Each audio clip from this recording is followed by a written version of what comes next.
It is shame and disgraceful.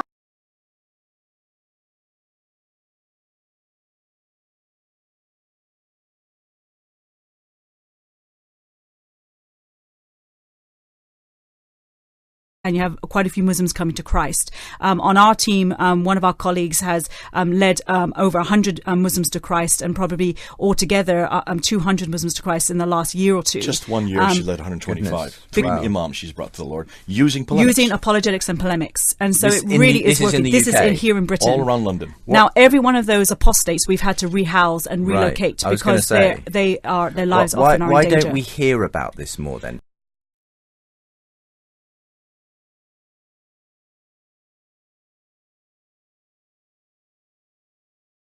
Why don't we hear about this more then? Is it just because...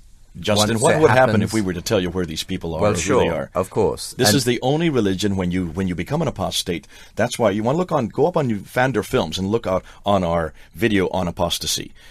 Every Muslim knows that if you become an apostate, you're given 3 days, possibly 10 days to recant. If after 3 or 10 days you don't recant, in all 4 schools of law, you must be executed. Can you see why we're not bringing these people forward? Sure. Well, we could show you. We could tell you who they are. We can, if you want to see them personally, but we don't dare bring them publicly. Because even here in Britain, we have one woman who has had to move 46 times because her father is an imam in northern England. She has had to move 46 times because her father's trying to have her killed here in Britain.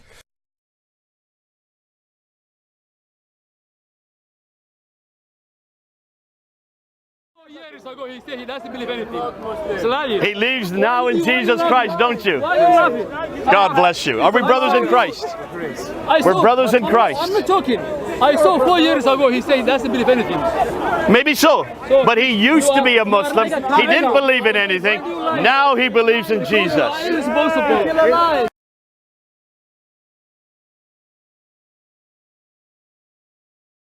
That you failed to answer my questions, and it is shame and disgraceful. You are telling me I cannot comment on those things because I don't understand Arabic.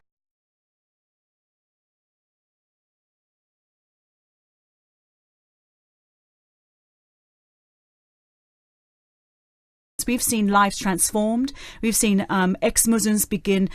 Not that every Muslim is a bad husband or a bad wife. There are good Muslim husbands, but we have seen transformation in the lives of ex-Muslims because they follow Christ now, and He has redeemed them and transformed their lives. They become better husbands, better fathers, and so on, better mothers, and also they belong to the family of God. But what we want to see in Pfander is to see them come to maturity. I'd love to see some of them be willing to go back up stand on ladders and start preaching again. And there are a few that have got to that point. Is it just because... Justin, what would happen if we were to tell you where these people are or who they are? Of course.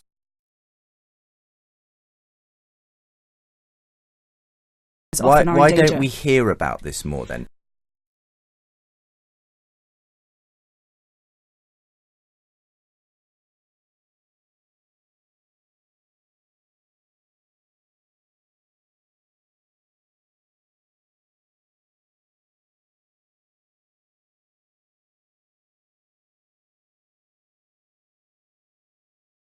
However, in a bid to improve their chances of asylum, some migrants have been converting to Christianity.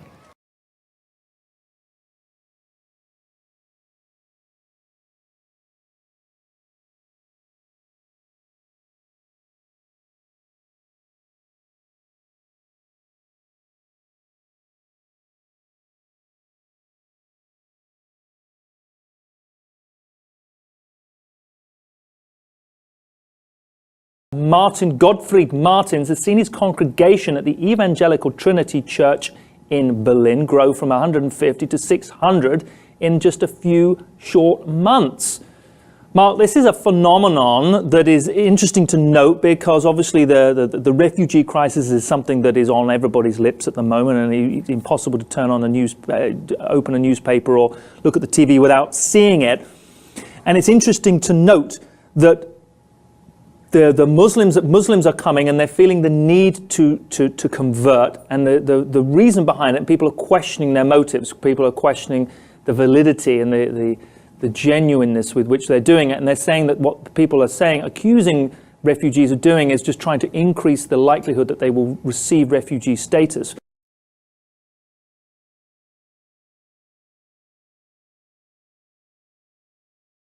Ich weiß, dass immer wieder auch hier Leute hinkommen, weil sie sich irgendwelche Hoffnungen in Richtung Asyl machen. Having an emotional toll on refugees who have been stranded in Greece for months. It's while sitting in his tent that Raed welcomed some visitors. He says he was hoping for new information or help. Instead, he was given a Bible in Arabic and other religious books. It's their right to distribute the books. It's their personal freedom, and it's up to me to accept it or not. No one got angry. On the contrary, some people will tell you this is our passport to Europe.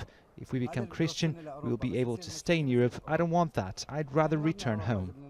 بازم میگم نه همه اما یه عده هستن که از مقاله مسیح سوء استفاده میکنن.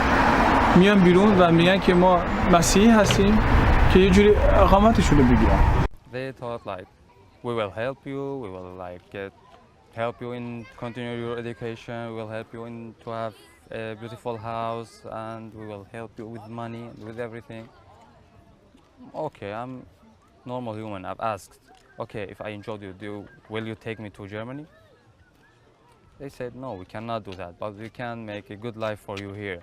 But it denies it made any promises of a better life to the refugees. Nothing of this. Nothing of this, yes. Because they seem to understand that. It's not from us. There are some other religion groups from the United States that came here and they promised these things. I know that. Pastor Babayan recognizes that many see it as a chance to stay. Anyone is welcome. I would say that over 50% that come to us do so with the motivation of improving their chances of remaining in Germany. Why don't we hear about this more then?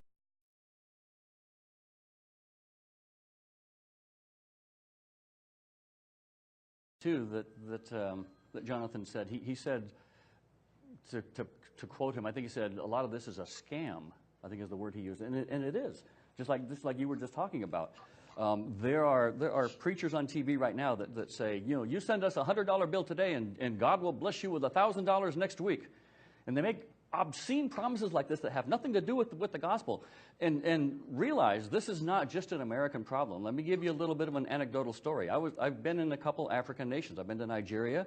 I've been to Kenya. A few years ago, I was in Kenya discipling a brand new convert to Christianity from Islam. He was from Somalia. He used to run with Al-Shabaab, the terrorist organization in Somalia. And we were discipling him. We were helping him to become a new believer.